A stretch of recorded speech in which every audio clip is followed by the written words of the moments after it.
नाज़रीन कराम, दुबई शहर जो कि दुनिया भर में अपनी लग्जरी बिल्डिंग्स और जदीद इजादात की वजह से मशहूर है। वो चाहे दुनिया की ऊंची तरीन बिल्डिंग बुर्ज खलीफा बनाना हो या फिर समुंदर के ऊपर आइलैंड बनाने जैसा नामुमकिन काम हो, दुबई ने हमेशा नामुमकिन को मुमकिन करके दुनिया को हैरानगी में डाला है। लेकिन आज के दौर में दुनिया की मॉडर्न सिटी समझे जाने वाला दुबई शहर का नक्शा चंद साल कबल बिल्कुल मुख्तलिफ था। तकरीबन आज से 50 साल पहले ये अरब के बद्दू लोग बिल्कुल ऐसे ही थे जैसे आज के थर और चोलिस्तान में रहने वाले लोग हैं। इन दिनों यूरोप चांद को भी पता कर चुका था और ये कौम सिर्फ हैरत भरी निगाह से दुनिया में होने वाली तब्दीलियों देख रही थी। और फिर सिर्फ एक ही शख्स ने ऐसा कर दिया कि 7 रियासतें यानी 7 अमारात को आपस में मिलाकर एक मुतहदा अमारात बना डाला, जिसे आज हम यूनाइटेड अरब अमीरात्स के नाम से जानते हैं। जी हाँ, तो नाजरीन, आज इसी यूनाइटेड अरब अमीरात्स की बात कर रहे हैं जहां ज़मीन पर थूक गिराने पर भी आपको जुर्माना लग जाता है। जब 1966 में शेख ज़ैद ने इक़्तिदार संभाला तो अरब रियासतें बिखरी पड़ी थीं।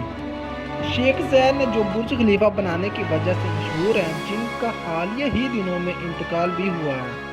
शेख ज़ैद हिंदुओं के सरदार थे और खुद भी एक बद्दू थे। अगरचा तालीम की कमी थी, लेकिन वो थे एक ज़हीन इंसान। मगरब की तरक्की पर गहरी नज़र रखे हुए थे और उन जैसा बनने के ख्वाहां थे। अब मसला ये था कि उन जैसा बना कैसे जाए।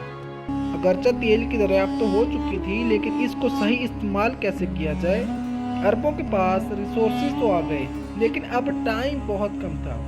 सबसे पहले शेख ज़ैद ने दुबई और शारजा समेत बाकी की 5 रियासतों को भी अपने साथ मिलाकर एक यूनाइटेड अरब अमीरात्स बना डाला।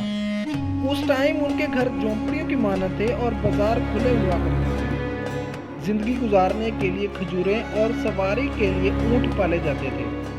लेकिन इनको क्या पता था कि शेख ज़ैद इनका लाइफस्टाइल 180 डिग्री पर घुमाने वाले हैं।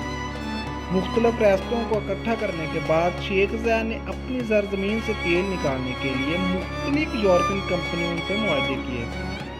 चनाचे इन अरबों ने तेल बेचना शुरू कर दिया और मगरबी ममालिक का लाइफस्टाइल कॉपी करना शुरू कर दिया। उनकी तरह अच्छे कपड़े पहनना, बड़े बड़े घर, फ्रिज, टीवी और गाड़ियां वगैरह लेना शुरू कर दी। यूएई के सहलों पर इन चीज़ों से भरे हुए बहरी जहाज आना शुरू हो गए। देखते ही देखते सिर्फ चंद सालों में हर शख्स के पास अपनी गाड़ी मुयस्सर हो गई। पूरे मुल्क में सड़कों के जाल बिछने शुरू हो गए। अंग्रेज शेख को तेल निकाल कर देते और यूएई दूसरे मुल्कों में इसे बेचकर अरबों का मुनाफा कमाते। जैसे जैसे शेख के पास पैसा आना शुरू हुआ, उन्होंने मुल्क की तरक्की पर लगाना शुरू कर दिया। कई नए मंसूबों का आगाज किया गया, लेकिन एक मसला दरपेश ये था कि शेख के लिए काम करने वाली सारी लेबर फोर्स अंग्रेज़ों की ही थी। तो अंग्रेज़ों की मजदूरी शेख साहब को काफ़ी ज़्यादा महंगी पड़ रही थी। 1972 में जब शेख ज़ैद ने पाकिस्तान का दौरा किया तो उनकी मुलाकात उस वक्त के वज़ीर आज़म जुल्फ़िकार अली भुट्टो से हो गई। दोनों लीडर्स के दरमियान एक दूसरे की मदद करने का मुआहदा हुआ और जुल्फ़िकार अली भुट्टो ने कहा कि आप अंग्रेज़ों के बजाय हमारे मुल्क के नौजवानों से काम लें। ये मुआहदा दोनों मुल्कों के लिए फ़ायदेमंद था। इस तरह शेख ज़ैद ने पाकिस्तानियों को काम देना शुरू कर दिया, जो शेख साहब के लिए नहायत ही मुनासिब और ना होने के बराबर उजरत तलब था। कम पैसों में ज़्यादा काम करने वाले पाकिस्तानियों को दुबई समेत बाकी रियासतों को बिल्डअप करने के लिए शेखों ने पाकिस्तानियों की भर्ती करना शुरू कर दी। सब ने मिलकर शेखों के लिए काम किया और इन्हें जीरो से हीरो बना डाला। इसीलिए तो आज शेखों को या तो कोई नई तरफ चाहिए होती है या नंबर 1 बनने का जुनून होता है। यही वजह है कि दुनिया की चीज़ों के रिकॉर्ड सबसे ज़्यादा यूएई के पास ही हैं। वो चाहे दुनिया की बुलंद तरीन बिल्डिंग्स बनाना हो या फिर समुंदर के ऊपर आइलैंड बनाने जैसा नामुमकिन काम हो। अब दुबई शहर अपनी खूबसूरत बिल्डिंग्स की वजह से मशहूर है और दुनिया भर के लोग यहाँ सैर व सेहत के लिए आते हैं।